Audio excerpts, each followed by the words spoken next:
നമസ്കാരം. കായിക വാർത്തകളിലേക്ക് സ്വാഗതം. അതായത് നമ്മളിപ്പോൾ ഇനി അടുത്തൊരു ക്രിക്കറ്റ് മാമാങ്കത്തിലേക്ക് നമ്മൾ പോവുകയാണ്. IPL ലേലം കഴിഞ്ഞു. IPL ലേലം കഴിഞ്ഞ ദിവസം ലേലം നടന്ന സ്ഥലം സൗദി അറേബ്യയിലെ ജിദ്ദയിലായിരുന്നു. അതിപ്പോൾ ലേലം പൂർത്തിയാക്കിയിട്ടുണ്ട്. ഒരു ടീമിന് പരമാവധി 25 പേര് വേണം, കുറഞ്ഞത് 18 പേരെങ്കിലും. 25 പേര് വേണം, എന്നാൽ ഏറ്റവും കുറഞ്ഞത് 18 പേരെങ്കിലും വേണം. താരങ്ങൾ ഓരോ ടീമിലും നമുക്ക് ഇഷ്ടമായ താരങ്ങൾ നിരവധി പേരുണ്ട്. അപ്പോൾ നമുക്കൊരു ഏറ്റവും കൂടുതൽ തുക, ഇത് എത്ര കോടിക്ക് ആണ് ഇവരെ ഓരോ ടീമും സ്വന്തമാക്കിയത് എന്ന് നമുക്കൊരു എണ്ണം പറഞ്ഞ് 2-3 പേരുടെ ഏറ്റവും കൂടുതൽ തുക നേടിയ ഏറ്റവും കൂടുതൽ തുക കൊടുത്ത് ടീമുകൾ വാങ്ങിയ താരങ്ങളെക്കുറിച്ച് നമുക്കൊന്ന് പെട്ടെന്ന് പറഞ്ഞു പോകാം. അതായത് ഓരോ ടീമും നിലനിർത്തിയ താരങ്ങളും ലേലത്തിൽ സ്വന്തമാക്കിയ താരങ്ങളെ കുറിച്ചാണ് പറയുന്നത്. ഗുജറാത്ത് ടൈറ്റൻസ് റഷീദ് ഖാൻ എന്ന സ്പിൻ ബൗളറെ 18 കോടി രൂപയ്ക്കാണ് വാങ്ങിയത്. റഷീദ് ഖാൻ അഫ്ഗാനിസ്ഥാൻ ടീമിൻ്റെ കളിക്കാരനാണ്. പിന്നെ നമ്മുടെ ശുഭ്മാൻ ഗില്ലിനെ 16.50 കോടിക്കാണ് ഗുജറാത്ത് ടൈറ്റൻസ് വാങ്ങിയത്. ജോസ് ബട്ട്ലർ 15.75 കോടി. സിറാജിന് 12.25. സിറാജ് ഇപ്പോൾ ഈ ടെസ്റ്റിൽ ഏറ്റവും നല്ല പ്രകടനമാണ് നടത്തിയത്. അടുത്ത കൊൽക്കത്ത നൈറ്റ് റൈഡേഴ്സിലെ വെങ്കടേഷ് അയ്യർ എന്ന ഇന്ത്യൻ താരത്തിന് 23.75 കോടി.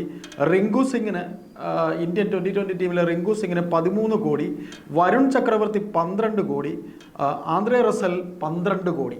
ലക്നൗ സൂപ്പർ ജയൻസിലെ ഋഷഭ് പന്തിന് 27 കോടി. അതായത് ഇന്ത്യൻ ടീമിലെ എന്നല്ല IPL ടീമുകളിലെ താരലേലത്തിൽ ഏറ്റവും വലിയ തുകയ്ക്ക് ലക്നൗ സൂപ്പർ ജയൻസ് അല്ലെങ്കിൽ ഈ നിരന്ന ടീമുകളിൽ ഏറ്റവും കൂടുതൽ തുക കിട്ടിയ താരവും തുക മുടക്കേണ്ടി വന്ന താരവും ഋഷഭ് പന്തിന് വേണ്ടി 27 കോടിയാണ് ലക്നൗ സൂപ്പർ ജയൻസ് മുടക്കിയത്. ഋഷഭ് പന്തിൻ്റെ കാര്യം പറയുമ്പോൾ ഋഷഭ് പന്ത് എന്ന വിക്കറ്റ് കീപ്പർക്ക് ഒരു വലിയ അപകടം പറ്റി. അദ്ദേഹം ആ അപകടത്തേക്ക് അതിജീവിച്ച് ഒരു വേള അദ്ദേഹത്തിൻ്റെ കരിയർ കഴിഞ്ഞു എന്ന് പോലും ക്രിക്കറ്റ് ലോകം നോക്കിയതാണ്. എന്തായാലും ഒരു സന്തോഷ വാർത്തയാണ്. വളരെ ചെറുപ്പക്കാരനായ ഒരു കളിക്കാരൻ, വളരെ നല്ലൊരു ഡൈനാമിക്കായ വിക്കറ്റ് കീപ്പർ, 27 കോടി രൂപയ്ക്കാണ് അവർ അദ്ദേഹത്തെ ഋഷഭ് പന്തിനെ കരസ്ഥമാക്കിയത്, ഋഷഭ് പന്തിനെ കൊണ്ടുപോയത്. പിന്നെ നിക്കോളാസ് പൂരൻ 21 കോടി. അർജുൻ ടെണ്ടുൽക്കറെയൊക്കെ സർഫറാസിനെയും ആർക്കും വേണ്ട എന്നൊരു തീരുമാനമായിരുന്നു. ഇപ്പോൾ കേൾക്കുന്നത് അർജുൻ ടെണ്ടുൽക്കറെ മുംബൈ ഇന്ത്യൻസ് നിലനിർത്തി 30 ലക്ഷത്തിന് എന്നാണ് കേൾക്കുന്നത്.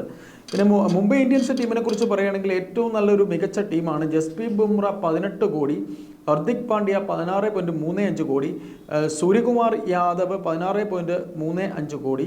രോഹിത് ശർമ്മ 16.35 കോടി. ഇന്ത്യൻ ടീമിലെ ഏറ്റവും പ്രഗത്ഭരായ ഒരു കൂട്ടം താരങ്ങൾ മുംബൈ ഇന്ത്യൻസിൽ കളിക്കുന്നുണ്ട്.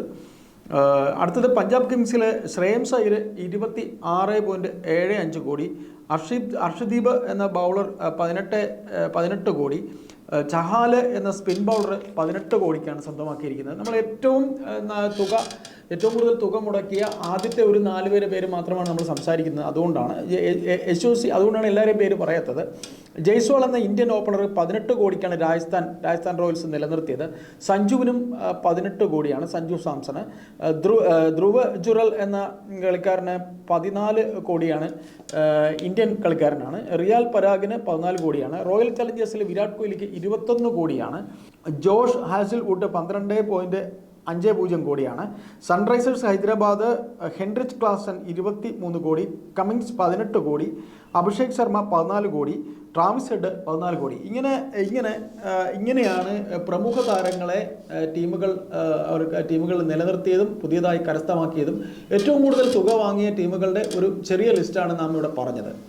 മുംബൈ ഇന്ത്യൻസാണ് ഏറ്റവും മികച്ച ടീം. അവരുടെ ആദ്യ 11 അവരെങ്ങനെ വരും എന്നൊക്കെയുള്ളത് നമുക്ക് കാത്തിരുന്ന് കാണേണ്ടി വരും. കാര്യം ബുംറയുണ്ട്, സൂര്യകുമാർ യാദവ് ഉണ്ട്, പിന്നെ പാണ്ഡ്യയുണ്ട്, രോഹിത് ശർമ്മയുണ്ട്, തിലക് വർമ്മയുണ്ട്.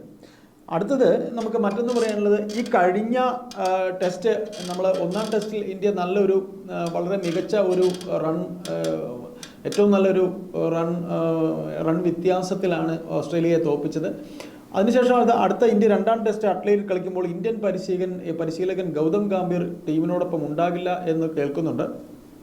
അദ്ദേഹത്തിൻ്റെ ഈ 2-ാം ടെസ്റ്റ് തുടങ്ങുന്നതിന് മുമ്പ് തന്നെ അദ്ദേഹത്തിൻ്റെ കുടുംബപരമായ ചില പ്രശ്നങ്ങളാൽ നാട്ടിലേക്ക് മടങ്ങും എന്നൊരു സൂചനയാണുള്ളത്. ഏതായാലും ഇപ്പോൾ ഇന്ത്യൻ ടീം മത്സരത്തിലാണ്. പിന്നെ രണ്ടാം ടെസ്റ്റ് കഴിയുമ്പോഴേക്കും ഗാംഭീർ മടങ്ങി വരും എന്നാണ് കേൾക്കുന്നത്. ഏതായാലും ടെസ്റ്റിൻ്റെ വിജയത്തിൽ ജസ്പ്രീത് ബുംറ തൻ്റെ ടീമിൻ്റെ പ്രകടനത്തിൽ പെർത്തിലെ വിജയത്തിൽ ഏറ്റവും കൂടുതൽ അദ്ദേഹം പ്രകീർത്തിച്ചത് ജയ്സ്വാളിനെ ആയിരുന്നു. യശസ്വി ജയ്സ്വാൾ എന്ന യുവ കളിക്കാരനെ ആയിരുന്നു. ജയ്സ്വാളും കെ എൽ രാഹുലും ചേർന്ന് പടുത്തുയർത്തിയ ഒരു ഒന്നാം ഇന്നിങ്സിലെ ഓപ്പണിംഗ് കൂട്ടുകെട്ടാണ് ഇന്ത്യൻ ടീമിന് മികച്ച വിജയം നേടിക്കൊടുത്തത്. കൂടാതെ ജസ്പ്രീത് ബുംറ മറ്റൊരാളുടെ പേര് കൂടെ പറഞ്ഞു, വിരാട് കോഹ്ലിയുടെ പേര് പറഞ്ഞു. ഇങ്ങനെ ടീമിൻ്റെ താൻ ക്യാപ്റ്റനായി കളിച്ച ഇന്ത്യൻ ടീമിൻ്റെ മൊത്തത്തിലുള്ള പ്രകടനത്തെ കുറിച്ച് ബുംറ ശരിക്കും വളരെ സന്തോഷവാനായിട്ടാണ് ടെസ്റ്റിന് ശേഷം മാധ്യമങ്ങളോട് സംസാരിച്ചത്. ബുംറ ഏറ്റവും നല്ലൊരു മികച്ച ക്യാപ്റ്റനാണെന്ന് തെളിയിക്കുക കൂടി ചെയ്തിട്ടുണ്ട്. കപിൽ ദേവിന് ശേഷം ഇന്ത്യ കണ്ട ഏറ്റവും നല്ല ഒരു ബൗളർ കം ബാറ്റ്സ്മാനാണ്, ക്യാപ്റ്റനാണ് എന്ന് അദ്ദേഹത്തിനെ പല മുതിർന്ന താരങ്ങളും പ്രകീർത്തിച്ചിട്ടുണ്ട്. ഇനി ഒന്നുകൂടെ പറഞ്ഞുകൊണ്ട് നമുക്ക് കായിക വാർത്തകൾ അവസാനിപ്പിക്കാം. വാസിം അക്രമിനെ നമ്മുടെ പാകിസ്ഥാൻ്റെ ഏറ്റവും മികച്ച ഒരു കാലത്തെ ഏറ്റവും നല്ല seam bowling, left hand bowling, ഏറ്റവും കാണാൻ ഭംഗിയുള്ള ലെഫ്റ്റ് ഹാൻഡ് ബൗളിംഗ്, ബൗൺസറുകൾ മനോഹരമായി ബൗൺസറും യോർക്കറും ഒക്കെ ഇൻസിങ്ങും ഔട്ട് സിങ്ങും ഒക്കെ എറിയുന്ന വാസിം അക്രമിൻ്റെ ഏറ്റവും ഇഷ്ടപ്പെട്ട ബൗളർ ജസ്പ്രീത് ബുംറ അല്ല. ഒരു കാലത്ത് മറ്റ് ടീമുകളെ ബാറ്റ്സ്മാൻമാരെ വിറപ്പിച്ച വെസ്റ്റ് ഇൻഡീസിൻ്റെ മാൽക്കം മാർഷലിനെയാണ് അദ്ദേഹം ഏറ്റവും കൂടുതൽ ഇഷ്ടപ്പെടുന്ന ബാറ്റ്സ്മാൻ എന്ന് അദ്ദേഹം പറഞ്ഞു വെച്ചിരിക്കുന്നത്. ഏതായാലും അതൊരു കൗതുകമുള്ള വാർത്തയാണ്. മാൽക്കം മാർഷൽ എന്ന വെസ്റ്റ് ഇൻഡീസ് ബൗളർ, അദ്ദേഹത്തിൻ്റെ ബൗളിംഗ് സ്പീഡിനെ കുറിച്ചൊക്കെ വളരെ നമ്മുടെ കാലഘട്ടത്തിലൊക്കെയുള്ള ഒരുപാട് പേർക്ക് അറിയാവുന്നതാണ്. ഏതായാലും വാസിം അക്രം അദ്ദേഹത്തിൻ്റെ കരിയർ തുടങ്ങുന്നതിന് തൊട്ട് മുമ്പുള്ള ബൗളറായ മാൽക്കം മാർഷലിനെ തിരഞ്ഞെടുത്തത് ഏഷ്യൻ പിച്ചുകളിൽ പോലും തിളങ്ങിയ ഒരു ബൗളർ ആണ് അദ്ദേഹം എന്നാണ് പറയുന്നത്. ഏതായാലും ഇന്ന് ക്രിക്കറ്റ് വാർത്തകൾ മാത്രമേ നമുക്ക് പറയാനുള്ളൂ. നമുക്ക് തുടർന്നും മറ്റു വാർത്തകളുമായി നാളെ വീണ്ടും കാണാം. നന്ദി, നമസ്കാരം.